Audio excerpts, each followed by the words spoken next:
Hola Ángel, aquí estamos encantados de estar contigo.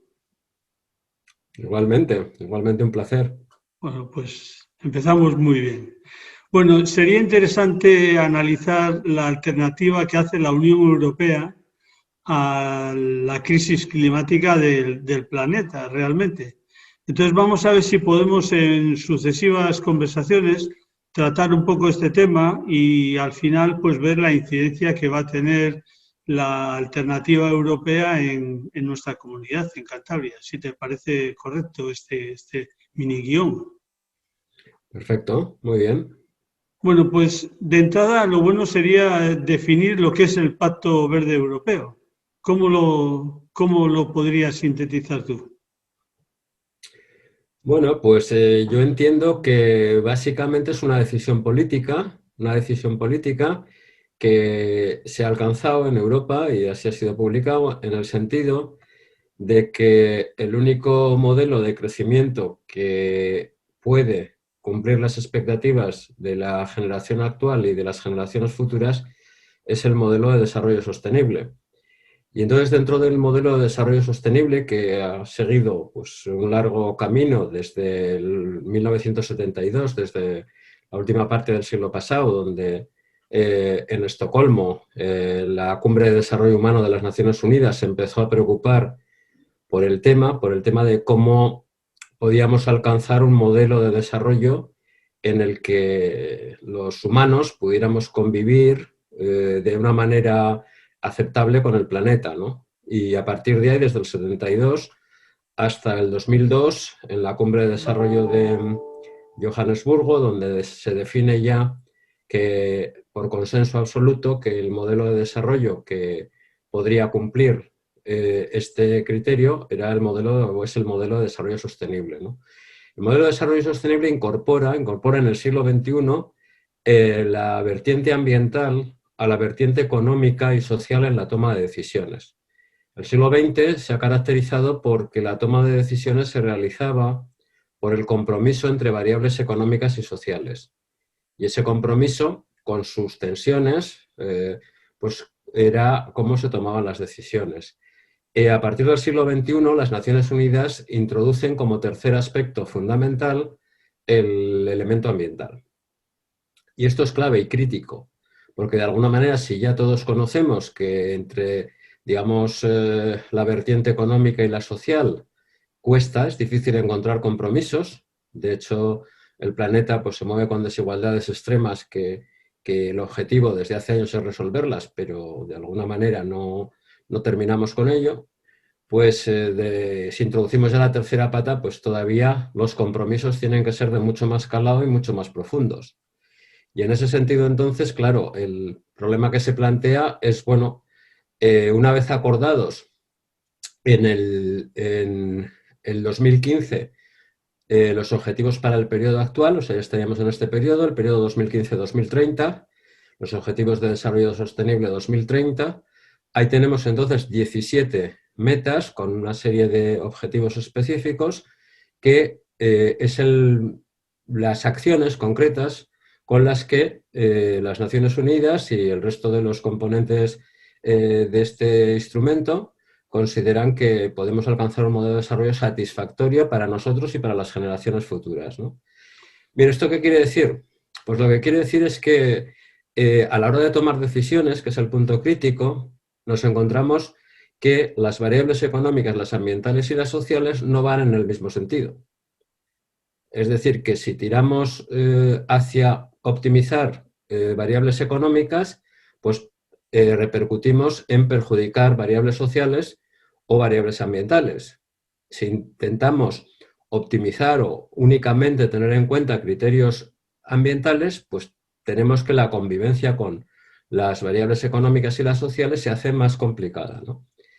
Entonces, la principal consecuencia es que ya a partir de pues digamos, el 2010 o por ahí, existe ya la idea de que la única forma de avanzar en esto es buscando compromisos.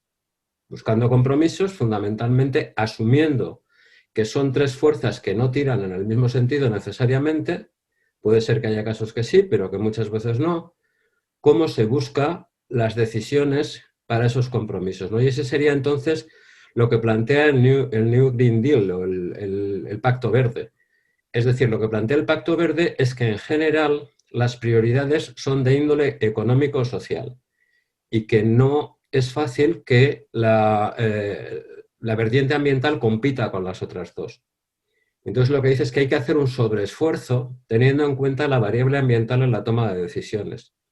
Y eso es lo que plantea el Pacto Verde, que Europa está convencida que si queremos mantener la calidad de vida en el siglo XXI para los europeos dentro del contexto global, es imprescindible propiciar la vertiente ambiental en la toma de decisiones y tener en cuenta esto de una forma muy profunda. Y por eso el nombre del Green Deal, o sea, del Pacto Verde. Y esa es la idea, o sea, adquirir el compromiso de no cambiar variables ambientales por variables económicas o variables sociales sin ponderar las consecuencias de esos cambios, ¿no? Esa sería un poco la idea. Sí, sí, perfectamente. De alguna manera ha entrado en acción un tercer factor que es precisamente el tema ambiental, que ya no va a salir de aquí. Es decir, lo que yo creo que hay una asunción de que hay un problema y un cambio climático global que, que puede tener una repercusión no solamente económica en el planeta y que ya hay que tomar decisiones muy drásticas. Por ejemplo, he visto que en el Pacto Verde para 2030 ya hay un porcentaje de limitación de gases de efecto invernadero. Es decir, ya se van poniendo como mínimo unos límites porque parece que estamos en un momento de una relativa urgencia. Sí, bueno, de entrada los límites en relación con el cambio climático en concreto el Pacto Verde es más profundo que el cambio climático. El Pacto Verde aborda más aspectos, lo que sí es cierto es que lo que más repercusiones va a tener en el modelo social y económico posiblemente va a ser el cambio climático. Pero en principio lo que el Pacto Verde tiene detrás es decir que estamos en el planeta viviendo a costa de los servicios que nos prestan los ecosistemas. Es decir, si los ecosistemas no nos prestaran los servicios que nos prestan, la humanidad no podríamos continuar aquí. Entonces, claro, se ha ampliado el criterio. Lo que pasaba un poco antes era que exclusivamente se tenía en cuenta los recursos que extraíamos del medio ambiente y las cargas ambientales que originábamos, pero no teníamos en cuenta que el mantenimiento de la temperatura del planeta, el mantenimiento del equilibrio hídrico, el mantenimiento de la productividad del suelo, son servicios que los ecosistemas con sus interacciones nos prestan todos los días. Y esos equilibrios en un sistema complejo como es el funcionamiento del planeta se pueden distorsionar.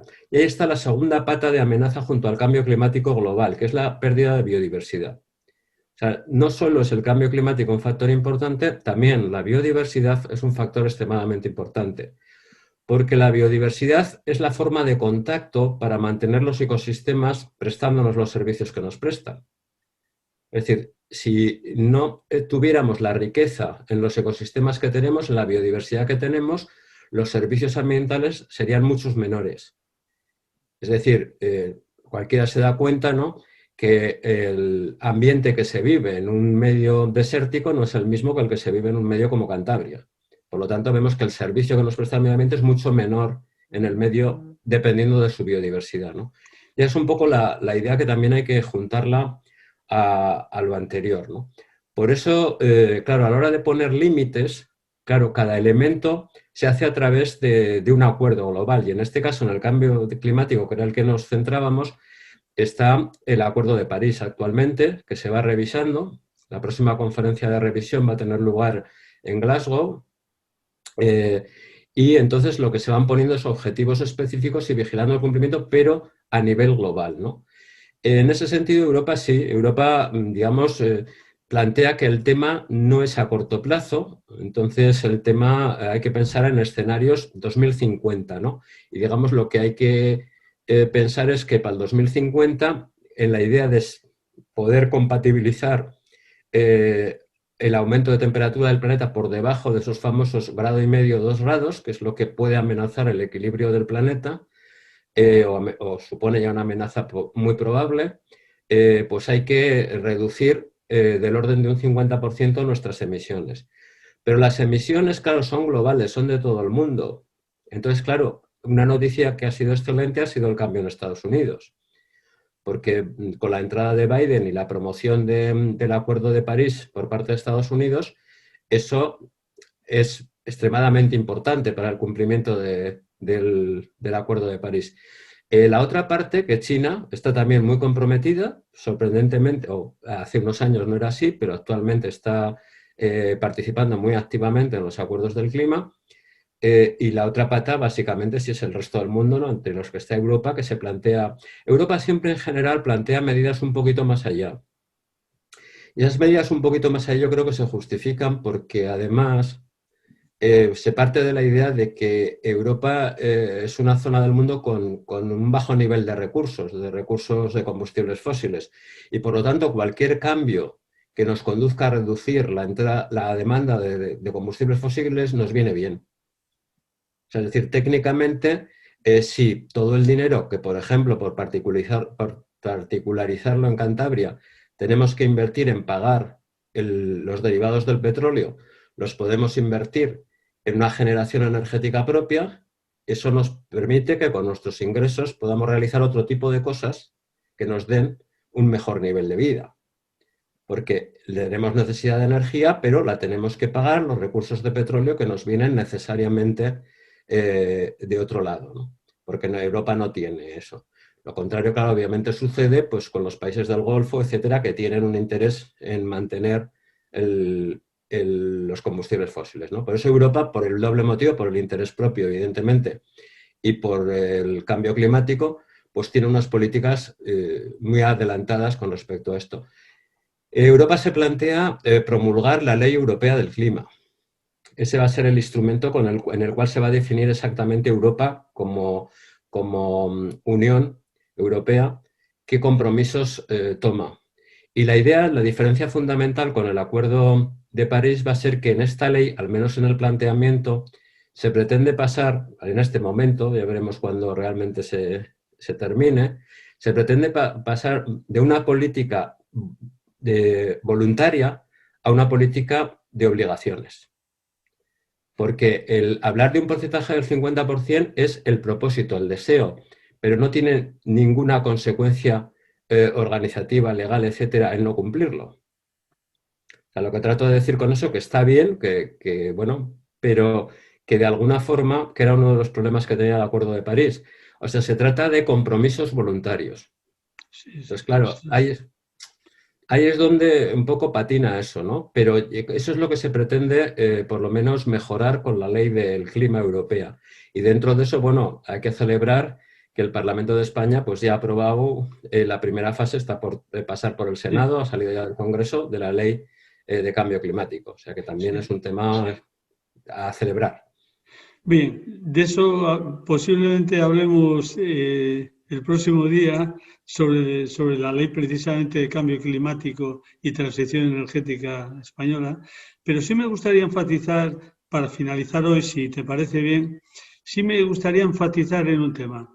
A mí, porque a veces se trivializa mucho el tema del aumento de temperatura en el planeta. Y precisamente el Acuerdo de París puso un límite de 2 grados, incidiendo en la idea de que a poder ser que no se pase de 1,5 grados. O sea, que estamos hablando de 1,5 grados por encima de la temperatura, digamos, que había en el planeta antes de la primera o de la revolución industrial. Entonces, me gustaría eso es, que comentaras, que valoraras eso, es decir, que 1,5 grados parece ser, antes ya has hecho el comentario y me ha parecido enormemente interesante, 1,5 grados o 2 parece que eso es una frontera que marca un estar del global distinto al un límite entre el estado actual y un posible estado peor. Sí, sí, entiendo la pregunta. Sí. A ver, yo creo que la ciencia, el conocimiento, tiene sus limitaciones y por esto cuando se plantea la pregunta en los años 80, lo que se hace es organizar las Naciones Unidas el panel intergubernamental de cambio climático para que los mejores científicos mundiales del clima trataran de ver si estaba o no estaba pasando algo, por qué se originaba y qué consecuencias podría tener y qué medidas se podían tomar para, en caso de que pudiera pasar algo, controlarlo, ¿no? El conocimiento, claro, no nace porque sí, requiere esfuerzo, dedicación y además requiere inversiones. Por eso aprovecho aquí para lanzar la importancia de la ley de la ciencia, la importancia de invertir en conocimiento, ¿no? Entonces, en ese sentido, desde los 80, el panel intergubernamental de cambio climático funcionó con el trabajo de los mejores científicos de todo el mundo y llegó a una serie de conclusiones, ¿no? La primera, muy clara, es que la consecuencia de la evidencia experimental de que la temperatura del planeta estaba aumentando era la acción humana. Es decir, que la forma en la que se había producido el desarrollo industrial, fundamentalmente la extracción de combustibles fósiles del suelo y pasar este carbono que está en forma sólida al aire como dióxido de carbono, como CO2, era la causa del calentamiento del planeta, ¿no? El denominado efecto invernadero, ya se comprueba, ya los modelos se establecen, etcétera, etcétera. Y entonces ya se ve una relación causa-efecto, una relación de una serie de gases, no solo el CO2 de combustión, sino también algunos otros en menor medida, el metano u otros, en menor medida, y esto es lo que originaba el calentamiento del planeta, ¿no? La segunda cuestión es, bueno, ¿qué consecuencias podía tener este calentamiento? Pues evidentemente las más evidentes y las más inmediatas, pues es la disminución, claro, de la zona helada, del agua. Evidentemente, la cantidad de hielo que hay en el planeta pues va disminuyendo progresivamente y van desapareciendo zonas heladas o van disminuyendo. Consecuencia, va aumentando el agua líquida y va subiendo el nivel del mar. Siguiente cuestión, que es la más importante. La más importante es que se está produciendo un desequilibrio de la regulación de un sistema. Lo mismo que pasa en el cuerpo humano cuando tenemos fiebre. ¿Por qué tenemos fiebre? Pues porque el cuerpo humano deja de estar regulado en sus condiciones normales y en lugar de mantener la temperatura constante en 37 grados o alrededor de 37 grados, se produce un mal funcionamiento del cuerpo humano. Claro, ese mal funcionamiento resulta que, bueno, si se mantiene en unos límites razonables, en cualquier caso no lo podemos admitir. O sea, lo que tenemos que pensar es qué se puede hacer con ese aumento de temperatura, ¿no? Y lo que llegaron a la conclusión los científicos es que, claro, este aumento de temperatura, con los modelos que fueron desarrollando, permite describir el equilibrio del planeta, o sea, que el planeta se va a equilibrar, mientras que el cambio de temperatura no sea muy grande. Si el cambio de temperatura es muy grande, lo que pasa y lo que se observa que pasa es que los fenómenos extremos de clima, las inundaciones, todo tipo de tsunamis, etcétera, etcétera, se van haciendo más frecuentes. Entonces, claro, estos fenómenos extremos, que significa pues que cambia el clima de una forma que varía entre intervalos mucho más grandes que los que conocemos. Claro, si ese intervalo de variación del clima se hace incompatible con la vida humana, porque ya no puede reequilibrarse, no puede volver al valor que tenía, eso significaría pues, que hemos terminado con la etapa de la humanidad en el planeta. Y ese es el problema, que los científicos actualmente indican que con los modelos pueden decir lo que pasa, o sea, que el planeta responde, autorregula, hasta el intervalo de 1,5 o 2 grados, pero que por encima de eso los resultados de los modelos conducen o pueden conducir a situaciones catastróficas. Condiciones en las que ya no vuelve el planeta al valor anterior, sino que se pasa a otra situación. Y ese es un poco el problema de la amenaza del cambio global. Bien, bien. Entendido, Ángel.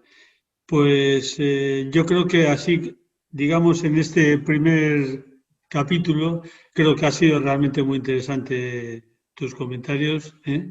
Y esperando a vernos en otro momento, ¿te parece bien? Bueno, pues sí, claro, muchas gracias. Ya sabes que puedes contar conmigo para todo lo que pueda resultar de interés en la divulgación de estos temas, que bueno, que de alguna forma es importante, sobre todo, eh, tener en cuenta la proporción de medidas que hay que poner en función de la gravedad del problema. Es decir, y yo esto siempre pongo el ejemplo de las enfermedades. Es decir, si con una aspirina se te baja la fiebre, pues sigues tan tranquilamente. Si realmente vas y no baja y resulta que ya el de cabecera te dice, no, no, que es que vaya usted al especialista y te manda, pues bueno, a un especialista, por ejemplo, al oncólogo, empiezas a preocuparte.